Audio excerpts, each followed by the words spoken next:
Hello guys, welcome back to my channel Rupali dot Ganesh. কেমন আছো সবাই? আশা করছি ভালো আছো, আর আমি খুব ভালো আছি। তো সবাইকে গুড মর্নিং। তো এখন বাজে সকাল 10টা, আর আমি এই যে এঁচড়টা সিদ্ধ করতে বসিয়ে দিয়েছি।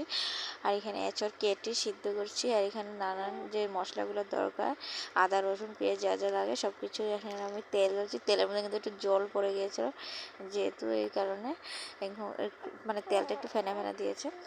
তো এখানে আমি মশলাগুলো যা কষাচ্ছি, পেঁয়াজ দিয়ে, তারপরে হলুদ মরিচ যা যা লাগে লঙ্কা সব কিছু দিয়ে এখানে ভালো করে কষাচ্ছি।